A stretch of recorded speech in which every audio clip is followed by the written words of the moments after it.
De savoir qu'une PME, une start-up, ne peut pas avoir l'argent pour payer une communication à 1 million, 3 millions, 5 millions. Parce que entre la douane qui bloque peut-être une machine, entre les impôts qui ne comprennent pas que dans quel que soit le pays dans le monde, on donne toujours une marge, on donne toujours un temps de répit aux jeunes entrepreneurs de se mouvoir, de pouvoir atteindre certains objectifs de base, parce que sinon, avant 5 ans, l'entreprise va mourir. Ça, c'est innovant, c'est du Cameroun, c'est du Made in Cameroun. Magnifique ce que vous faites. Je voudrais acheter pour m'envoyer ça ici en Allemagne, etc., etc. Je pense que c'est ça qui est déjà motivant derrière.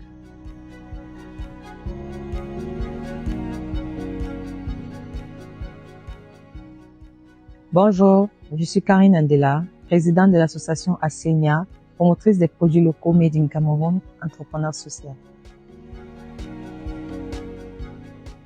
Alors déjà, je fais la promotion des produits locaux et à côté de cela, je rassemble les promoteurs venant de tout le territoire camerounais, de toutes les 10 régions, que je promeus, sur les plateformes déjà numériques, web et aussi lors des conférences, des rencontres, des séminaires, nous exposons ces produits locaux qui sont variés et je pense très attrayants.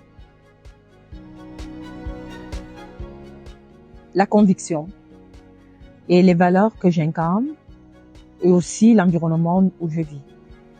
Parfois, il y a des injustices sociales. Parfois, il y a des peines, je vais dire comme ça, des problèmes même de société.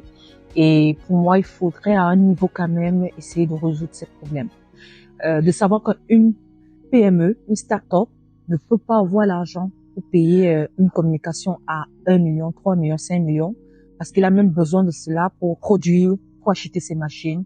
C'était tout simplement un ras-le-bol en disant, eux, ils ne peuvent pas le faire, mais moi, j'ai peut-être cette visibilité qui peut la permettre à mi-chemin d'être connue, non seulement par ceux qui me suivent sur les réseaux sociaux, et aussi mon carnet d'adresses sur le terrain. Donc, c'est comme ça que je vais me lancer à promouvoir ces entrepreneurs, déjà par les canaux digitaux et aussi de bouche à oreille. C'est véritablement un projet qu'on devrait soutenir. Et aujourd'hui, je pense, 7 ans plus tard, c'est ça, c'est cette motivation-là et je suis contente du résultat aujourd'hui, qui n'est que la première base. Nous avons encore des années, des décennies à défendre le label Made in Cameroun, mais nous y arriverons.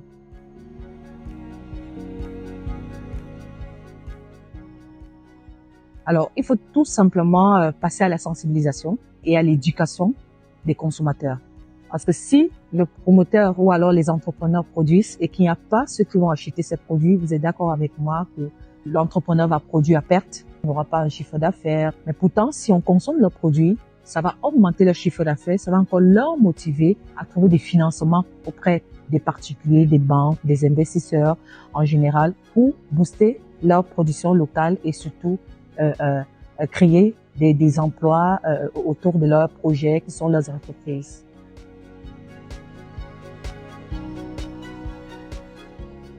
Aujourd'hui, ils n'ont pas encore développé concrètement leur structure. Ils sont des start-up, ils sont des petites PME, mais comme je disais tantôt, pas de moyens, tu ne peux pas faire concurrence aux produits importés. Alors nous, à notre niveau, qu'est-ce que nous avons fait? Nous avons compris que l'État camerounais avait mis sur pied plusieurs institutions, des programmes d'accompagnement d'entrepreneurs, mais ces entrepreneurs n'étaient pas au courant. L'État a même signé des conventions avec des institutions étrangères qui appuient et qui accompagnent l'entrepreneuriat en général. Alors, c'est à nous d'informer les entrepreneurs, d'aller vers eux et de leur booster que voilà le chemin où vous devez aller. Si vous avez besoin, par exemple, d'un certificat ou d'une norme, vous devez partir à la norme. Si vous voulez protéger votre projet intellectuellement, vous allez aller à l'OAPI, etc. Il y a l'APME, le bureau de mise à niveau, qui accompagne concrètement déjà des PME sur le terrain. Alors, pour le jeune start-upper, lui n'a pas toutes ces informations. C'est donc là que notre plateforme a eu plus un sens, c'est-à-dire pouvoir rendre les informations fluides, pouvoir toucher directement à la cible et surtout les orienter vers des canaux ou alors des opportunités certaines.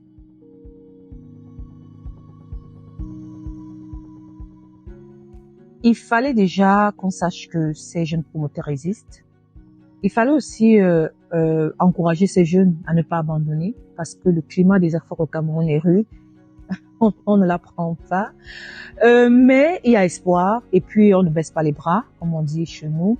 Ce qu'il fallait simplement apporter pour notre contribution déjà, c'était de promouvoir et de mettre en visibilité ce qu'ils font. Je vais vous garantir que il y a quelques années, on parlait à des autorités, aux représentants du peuple. Ils ne prenaient vraiment pas encore en considération, au sérieux.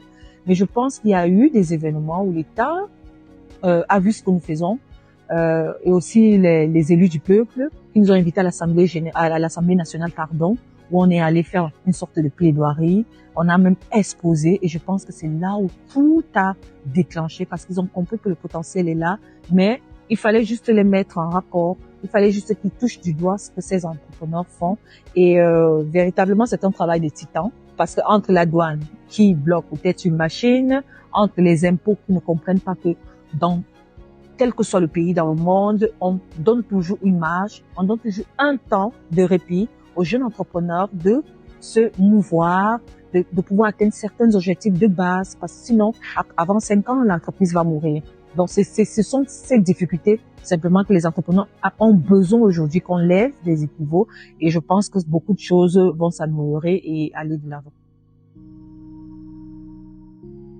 Alors, ce que je veux dire, c'est que les femmes sont au moins à 65%. Donc, faut que vous compreniez que le Made in Cameroun, c'est d'abord la première niche visée par les femmes.